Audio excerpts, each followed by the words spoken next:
గుండె ఒకసారి బరువెక్కిపోయింది. పాట వింటూ, చూస్తూ ఆ లోతుల్లోకి వెళ్ళిపోతే అసలు లాగైపోయింది శరీరం అంతా, హృదయం అంతా. చాలా చాలా చాలా రోజుల తర్వాత మళ్ళీ ఒక మంచి అనుభూతి కలిగింది. అంటే ఒక బాధో, వేదనో, ఒక ఒక ఆక్రోశము, ఏదో ఒకటి అన్నీ కలగలిపిన ఒక అనుభూతి. చాలా చాలా బాగుంది పాట. తమ్ముడు, ఆ, ముందు మీకు ధన్యవాదాలు తెలియజేయాలి. ఎందుకంటే ఒక గొప్ప కథను రాసుకొని గొప్ప నటుడి దగ్గరికి వెళ్ళి జబర్దస్త్లో మనకు అందరికీ గొప్ప నటు. నేను ఎప్పుడు చెప్తున్నాను, నేను మన ఫ్లైట్లో కలిసిన ప్రతిసారి జబర్దస్త్లో తను చేసిన పాత్రలన్నీ గుర్తు చేస్తూ ఎంత బాగా మేము ఆనందాన్ని పొందాము ఆ పాత్రల ద్వారా, ఆ అభినయం ద్వారా అనేది ఎప్పుడు చెప్తుండేవాడిని తమ్ముడికి. అట్లాగే మంచి కథతో మంచి నటుని పట్టుకుని మంచి సంగీత దర్శకుడిని ఎంపిక చేసుకుని గొప్ప చిత్రాన్ని నిర్మించావు. నీ బాధ్యత అయిపోయింది. ఇంకా ప్రేక్షకులకి అది పంచి వాళ్ళ అనుభూతిని, వాళ్ళ ఆనందాన్ని, వాళ్ళ ఆశీర్వాదాన్ని మనం కోరుకోబోతున్నాం అతి త్వరలో. సరదాగా ఆ బాణిని నేను ఆలపించాను.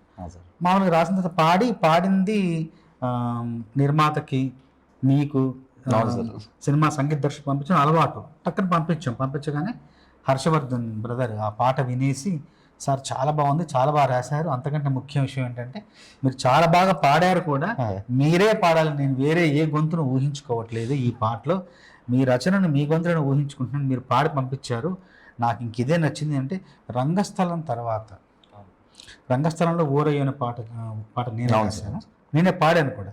దాని తర్వాత మళ్ళీ నా గాత్రంలో, నా రచనలో వస్తున్న మళ్ళీ రెండవ పాట. అంత బలమైన సన్నివేశం, అంత బలమైన సందర్భం, బలమైన సన్నివేశం, బలమైన పాత్రలు, బలమైన పాత్రధారులు అందరూ ఉండడం వల్లనే ఈ పాట మరింత రక్తి కట్టబోతుంది. నేను కూడా చాలా హృదయానికి దగ్గరగా తీసుకున్నాను ఈ పాట ఈరోజు నా చేతుల మీదుగా విడుదలవ్వడం నాకు మరింత ఆనందాన్ని ఇస్తుంది. నేను రాసిన పాట నా చేతుల మీద విడుదలవ్వడం చాలా ఆనందాన్ని ఇస్తుంది. అవకాశం మీరు ఇచ్చారు నాకు, మనస్ఫూర్తిగా ధన్యవాదాలు. మీ అందరికీ ధన్యవాదాలు. నిర్మాతకు, దర్శకుడికి, సినిమాలో అద్భుతంగా అభినయం చేసిన శ్రీను తమ్ముడికి మనస్ఫూర్తిగా ధన్యవాదాలు. ఈ మధ్యకాలంలో చాలా సంతోషాన్ని, చాలా సంతృప్తిని, వృత్తిపరమైన ఒక రకమైన ఆనందాన్ని కలిగజేసిన పాట ఇది. నేనే చారి తమ్ముడిని పిలిచి, తమ్ముడు ఎలా విడుదల చేద్దాం, దీన్ని తీసుకెళ్ళాలి, జనాల్లోకి వెళ్ళాలి, ఈ పాట అందరూ వినాలి, ఆదరించాలి, నా రచనను కావచ్చు, నా గాత్రను కావచ్చు, ఈ సందర్భంలోని బలాన్ని కావచ్చు, అందరికీ మనం అందజేయాలనే ఉద్దేశంతో మనం చర్చించుకొని ఈ పాటను విడుదల చేయడం జరుగుతుంది. చాలా ఆనందంగా ఉంది. నా పుట్టినరోజు సందర్భంగా ఈ పాట విడుదల చేయడం మరింత ఆనందాన్ని ఇస్తుంది.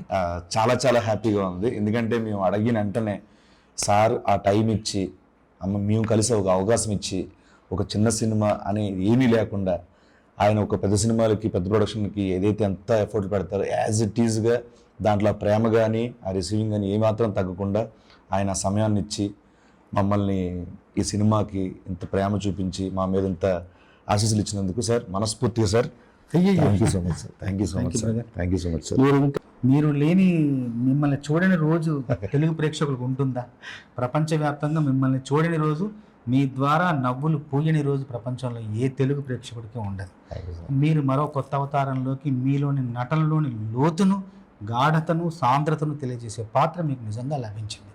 ఆ పాత్రకు మీరు జీవం పోసిన విధానం మాత్రం అనన్య సామాన్యం. మీ పేరు చరిత్రలో నిలిచిపోబోతుంది ఈ చిత్రం ద్వారా. ఎందుకంటే ఆ పాత్ర అలాంటిది, ఆ పాత్ర గొప్పతనం అలాంటిది, ఆ పాత్రను రూపొందించిన విధానం తమ్ముడు కృష్ణమాచారిది. మీకే ఆ ఘనత చెందుతుంది. చంద్రబోస్ గారు మాత్రమే రాయాలి, ఇది ఆయన రాస్తేనే దీనికి పరిపూర్ణంగా న్యాయం జరుగుతుంది అని చెప్పి నేను ఆ రోజు నుంచి బలంగా కోరుకొని, తర్వాత మీ దగ్గరికి వచ్చి సందర్భం చెప్పిన తర్వాత మీరు అంటే చిన్న సినిమాలు, పెద్ద సినిమాలు అని తేడా చూడకుండా సందర్భము చాలా మంచి సందర్భంలో వచ్చి మంచి పాట అని వెంటనే ఒప్పేసుకొని సినిమాలో ఒక పాటతో పాటు ఇంకొక పాట కూడా మాకు రాసడం, 2 పాటలు రాయడం నిజంగా మాకు చాలా సంతోషంగా, గౌరవమైన. మీరు కలం పట్టుకొని మాకు ఇవ్వగానే సాహిత్యం ఉన్న సినిమా, ఒక విలువ ఉన్న సినిమా వెయిట్ పెరిగింది sir. Thank you so much మీ బ్లెస్సింగ్స్కి నిజంగా సార్. అంటే ఏదైనా సరే మనకు రాసే ప్రతిభ ఉండొచ్చు, రాసే ఒక సామర్థ్యం ఉండొచ్చు, కానీ అంటే ఒక కొత్త సందర్భం లభించడం నిజంగా మాకు కూడా అవకాశం. అత్యంత వినూత్న సందర్భం ఇది లభించడం ఈ కాలంలో ఇలాంటి పాట అవసరం కూడా. అవును సార్, చాలా అవసరం. పాట విడుదలయ్యాక ఎన్నో స్పందనలు, ఎందరి నుంచో స్పందనలు వస్తాయి. ఖచ్చితంగా ఈ కాలంలో, ఈ తరంలో, ఈ వేగంలో ఈ పాట అవసరంగా భావిస్తున్నాను. ఆ అవసరం ఆ సినిమా ద్వారా కల్పించబడింది. దాన్ని నా రచన ద్వారా దాన్ని పరిపూర్ణం చేశాను.